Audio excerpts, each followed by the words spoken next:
Hello दोस्तों। आज हम लोग एक्सेल में सेल रेफरेंसिंग के बारे में समझेंगे। सेल रेफरेंसिंग एक बहुत ही इम्पोर्टेंट टॉपिक होता है एक्सेल के अंदर, और ये कैलकुलेशन में हमें बहुत हेल्प करते हैं। ठीक है, तो देखते हैं आज के टॉपिक में क्या क्या पॉइंट है। तो हम लोग सेल रेफरेंसिंग के अंदर relative cell reference, absolute cell reference and mix cell reference और साथ में सर्कुलर सेल रेफरेंस के बारे में डिस्कस करेंगे। तो सबसे पहले समझते हैं रिलेटिव सेल रेफरेंस क्या है। तो होता क्या है कि जब भी हम कोई भी कैलकुलेशन करते हैं एक्सेल में, तो हम लोग को सेल का रेफरेंस देना पड़ता है। ठीक है, जैसे फॉर एग्जांपल अगर हम रिलेटिव सेल रेफरेंस की बात करते हैं, तो हम यहाँ पर फॉर्मूला कैसे लगाएंगे। सबसे पहले इक्वल टू लगाने के बाद हम क्वांटिटी इसको सिलेक्ट करेंगे, एंड देन उसके बाद हम यहाँ पर मल्टीप्लाई का साइन लगाएंगे, और साथ में हम लोग रेट को सिलेक्ट करेंगे। ओके, तो क्या हुआ, ये एक रिलेशन क्रिएट कर रहा है इस सेल के साथ इस सेल का। ओके, B5 के साथ C5 का यहाँ पर रिलेशन क्रिएट हो रहा है। तो जैसे हम यहाँ पर इंटरप्रेस करेंगे तो कैलकुलेशन ऑटोमेटिकली हो जाएगा। ओके, तो अब है क्या कि इसको अगर हम नीचे ड्रैग करते हैं, तो यहाँ पर देखिए एक बॉक्स टाइप का बना हुआ है सेल्स के जस्ट कॉर्नर पे। यहाँ पर जैसे माउस या कर्सर को लेके जाएंगे, एंड उसके बाद इसको अगर हम यहाँ पर क्लिक करके ड्रैग करते हैं, तो देखिए ऑटोमेटिकली क्या होगा, कैलकुलेशन आपका हो जाएगा। तो क्या हुआ, यहाँ पर इसका कैलकुलेशन कैसे था, यहाँ पर B5 × C5 था, और जैसे हम इसको ड्रैग करके नीचे लेके गए, तो ये क्या हो गया हमारा, B6 × C6। ठीक है, B6 × C6। तो इसी तरीके से B7 × C7, B8 × C8, ये हमारा यहाँ पर कैलकुलेशन हुआ। तो क्या हुआ, एक एक दूसरे से यहाँ पर रिलेशन क्रिएट हो रहा है, तो इसीलिए इसे हम लोग रिलेटिव सेल रेफरेंस कहते हैं। ओके, तो ये हमारा रिलेटिव सेल रेफरेंस हो गया। नेक्स्ट हमारा है absolute cell reference. Absolute cell reference में होता क्या है कि किसी भी एक पर्टिकुलर सेल को हम लोग फिक्स कर देते हैं। ओके, तो यहाँ पर देखिए ये डिस्काउंट परसेंटेज दिया गया है 10%, और यहाँ पर आइटम क्वांटिटी एंड रेट है। तो अब हम इसके बेस पे हम क्या करेंगे, यहाँ पर डिस्काउंट कैलकुलेशन करेंगे। हम सिर्फ फॉर्मूला इसी सेल पे लगाएंगे, और लगाने के बाद जैसे ही ड्रैग करेंगे सारे सेल पे हमारा कैलकुलेशन हो जाएगा। तो नॉर्मली फंक्शन हम कैसे लगा सकते हैं, equal to bracket open.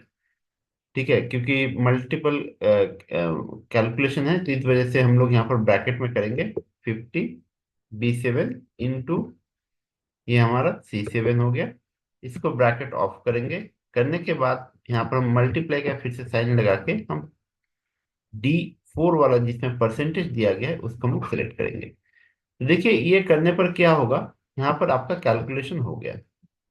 Okay, अब हम इसको जैसे ही ड्रैग करेंगे जैसे लास्ट टाइम पे किए थे, तो क्या होगा, रिलेटिव सेल रेफरेंस के बेस पर अगर हम इसको ड्रैग करते हैं, तो देखिए यहाँ पर क्या होगा, प्रॉपर कैलकुलेशन नहीं हो रहा है। क्यों नहीं हो रहा है, क्योंकि इस सेल में तो हमारा रेफरेंस जो था वो आप देख सकते हो यहाँ पर प्रॉपर लिया गया है। लेकिन जैसे हम इसको ड्रैग करके नीचे लेके जाएंगे, तो देखिए यहाँ पर क्या हुआ, ये तो ठीक है क्वांटिटी एंड रेट वाला कैलकुलेशन, बट जो परसेंटेज है वो यहाँ से नीचे आ गया। ठीक है, तो इसका मतलब ये कैलकुलेशन हमारा सही नहीं है। तो इसके लिए हम करेंगे क्या, हम यहाँ पर एब्सोल्यूट सेल रेफरेंस का ऑप्शन को यूज करेंगे। जैसे हम कैसे कर सकते हैं, तो यहाँ पर हम जाएंगे, एंड जाने के बाद अब हम फॉर्मूला को ओपन कर लिए। ओपन करने के बाद अब D4 जो है हमारा, जो परसेंटेज वाला कैलकुलेशन है हमारा ऑप्शन है, उसमें हम लोग क्या करेंगे, डॉलर साइन से इसको फिक्स कर देंगे। तो देखिए हमारे पास डॉलर साइन, जो न्यूमेरिक 4 की है हमारे कीबोर्ड में, उसको हम यूज कर सकते हैं।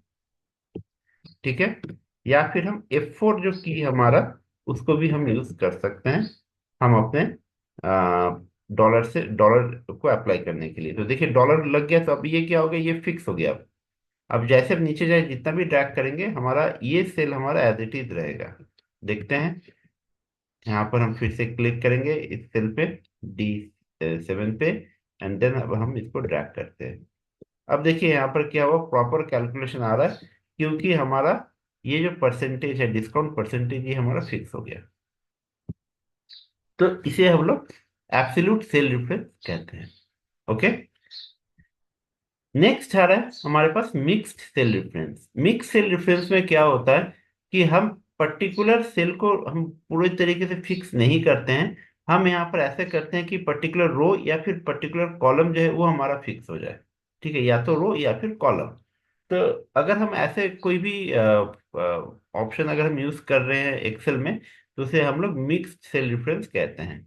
फॉर एग्जांपल हम यहाँ पर देखेंगे, ये एक इंटरेस्ट कैलकुलेशन टेबल है जिसमें लोन अमाउंट दिया गया है एंड इसके साथ साथ बैंक के जो इंटरेस्ट रेट है वो भी दिया गया है। तो हमें यहाँ पर इंटरेस्ट कैलकुलेट करना है। तो हम यहाँ पर क्या फॉर्मूला लगा सकते हैं? देखिए, सिर्फ हमें एक ही सेल में फॉर्मूला लगाना होता है एक्सेल में। लोन अमाउंट इनटू ये परसेंटेज एसबीआई का, ओके, 10%। तो क्या हुआ, ये 50,000 का इंटरेस्ट कैलकुलेट करके हमें दे रहा है।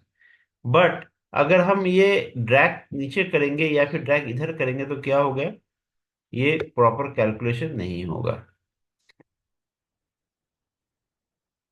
ठीक है, देखिए यहाँ पर 75.90 आ रहा है, यहाँ पर 660 आ रहा है, यहाँ पर 6,000 आ रहा है। क्यों आ रहा है? क्योंकि अगर हम यहाँ पर देखेंगे तो ये वाला जो हमारा लोन अमाउंट है ये यहाँ से शिफ्ट होके एसबीआई वाले इंटरेस्ट पे आ गया। ये इंटरेस्ट रेट ठीक है, बट ये इधर से शिफ्ट होके इधर आ रहा है। और इसी तरीके से अगर हम इसको नीचे डाउन करेंगे, यहाँ से यहाँ पर लेके आएंगे तो क्या होगा, देखिए फिर से कैलकुलेशन हमारा सही नहीं हो रहा है। तो अब हम यहाँ पर फिर से डॉलर अप्लाई करके हम क्या करेंगे, पर्टिकुलर एक रो को फिक्स करेंगे और पर्टिकुलर एक कॉलम को फिक्स करेंगे। तो देखते हैं क्या फिक्स करना होगा मैं। तो सबसे पहले बात करते हैं B7 जो हमारा लोन अमाउंट है। तो हमें करना क्या है, इस वाले कॉलम को पूरा फिक्स करना है। ठीक है, तो जिससे क्या है कि अगर हम इस तरफ अगर लेफ्ट टू राइट अगर हम इसको ड्रैग करेंगे तो हमारा ये B7 फिक्स है। तो ये बी कॉलम जो है इसको हमें डॉलर लगाना पड़ेगा। तो हमने इसके आगे डॉलर लगा दिए। 7 के आगे डॉलर नहीं लगाना होगा, अगर 7 लगा देंगे डॉलर तो फिर ये नीचे ड्रैग नहीं जाएगा। एंड C5 हमारा इंटरेस्ट कैलकुलेशन वाला है। तो इसमें हमें करना क्या है, इसमें हमें सी से 5 से पहले हमें इसमें डॉलर लगाना होगा, क्योंकि 5 रो फिक्स होना चाहिए तभी कॉलम के सभी सेल के लिए। ठीक है, तो अब देखिए यहाँ पर क्या हो गया, ड्रैग होके आ गया। अब हम फॉर्मूला हमने अप्लाई कर दिए हैं, यहाँ पर हमने डॉलर लगा दिए हैं। अब हम एक्सिस बैंक में जाते हैं तो देखिए अगर यहाँ पर हम फॉर्मूला को चेक करेंगे तो लोन अमाउंट सेम है और इंटरेस्ट हमारे एक्सिस बैंक का आ गया।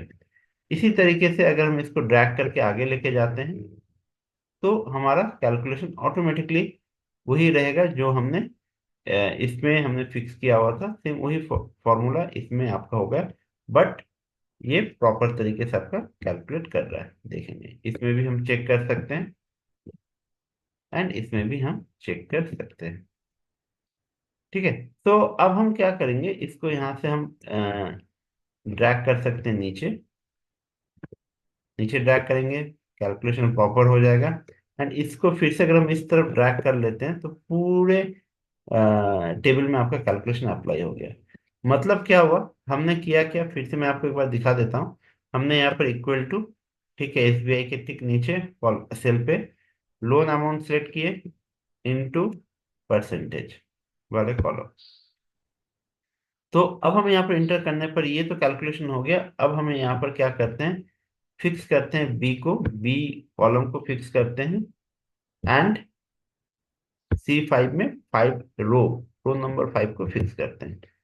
करने के बाद जैसे हम इंटर करेंगे एंड ड्रैग करेंगे, यहाँ पर आप देखिए इसका कैलकुलेशन हो गया। एंड यहाँ पर भी आपका कैलकुलेशन ऑटोमेटिकली ले लेगा, और कुछ करने की जरूरत नहीं है। तो इसमें हम बहुत इजी तरीके से एंड काफी क्विक में हम ये सारे कैलकुलेशन एक्सेल में कर सकते हैं। अब आते हैं हम लोग सर्कुलर रेफरेंस। सर्कुलर रेफरेंस होता क्या है कि कभी कभी क्या होता है, एक सेल दूसरे सेल के ऊपर डिपेंडेंस होते हैं। ठीक है, तो उसमें क्या होता है कि अगर आप फॉर्मूला अप्लाई करेंगे तो वो फॉर्मूला क्या होगा, आपको एरर शो करेगा। बट एक ऑप्शन है, वो भी मैं आपको बताऊंगा कि उस ऑप्शन के थ्रू आप इसको सही कर सकते हैं। जैसे एक एग्जांपल ले लेते हैं, यहाँ पर परचेस कॉस्ट है हमारा, सेल्स वैल्यू है, हमें बोनस कैलकुलेट करना है, प्रॉफिट कैलकुलेट करना है। ठीक है, तो बोनस किसके ऊपर कैलकुलेट होगा, प्रॉफिट के ऊपर कैलकुलेट होगा। ओके, तो हम ये मान लेते हैं कि बोनस 10% का है। ठीक है, तो किसके ऊपर है, प्रॉफिट के ऊपर। प्रॉफिट के ऊपर 10% का हम बोनस अप्लाई करेंगे। ठीक है, तो हमने प्रॉफिट वाला सेल सेलेक्ट कर लिया एंड 10% का बोनस। तो देखिए अब ये क्या हुआ, जीरो आ गया क्योंकि प्रॉफिट अब यहाँ पर कुछ है नहीं। अब हम क्या करेंगे, प्रॉफिट कैलकुलेट करेंगे। तो प्रॉफिट में क्या होगा, सेल्स माइनस परचेस माइनस हमारा बोनस अमाउंट भी होगा। तो देखिए यहाँ पर जैसे इंटर करेंगे तो एरर मैसेज आ जाएगा। क्यों एरर मैसेज आ रहा है, क्योंकि बोनस का जो कैलकुलेशन है प्रॉफिट के बेस पे है। ठीक है, और प्रॉफिट का कैलकुलेशन बोनस के बेस पे है। तो इस वजह से यहाँ पर एरर मैसेज आ गया। देखिए यहाँ पर ये एरर दिखाएगा, एक दूसरे के ऊपर डिपेंडेंसी है, इस वजह से कैलकुलेशन नहीं हो पाया। बट इसको सही करने के लिए यहाँ पर अगर आप चाहते हैं कि नहीं हमारा कैलकुलेशन ऐसा ही होना चाहिए और ऐसे ही हम करेंगे, बट यहाँ पर तो ये जीरो आ रहे हैं, तो इसको हम सही कैसे कर सकते हैं। तो हमारे पास फाइल ऑप्शन है, फाइल ऑप्शन पे हम ऑप्शन पे जा सकते हैं। ऑप्शन में जाने के बाद हम फॉर्मूला में जा सकते हैं एंड यहाँ पर इनेबल आइटरेटिव कैलकुलेशन ऑप्शन है, इसको हम टिक कर लेंगे एंड इसको ओके कर सकते हैं। देखिए ऑटोमेटिकली ये कैलकुलेशन होके आ गया।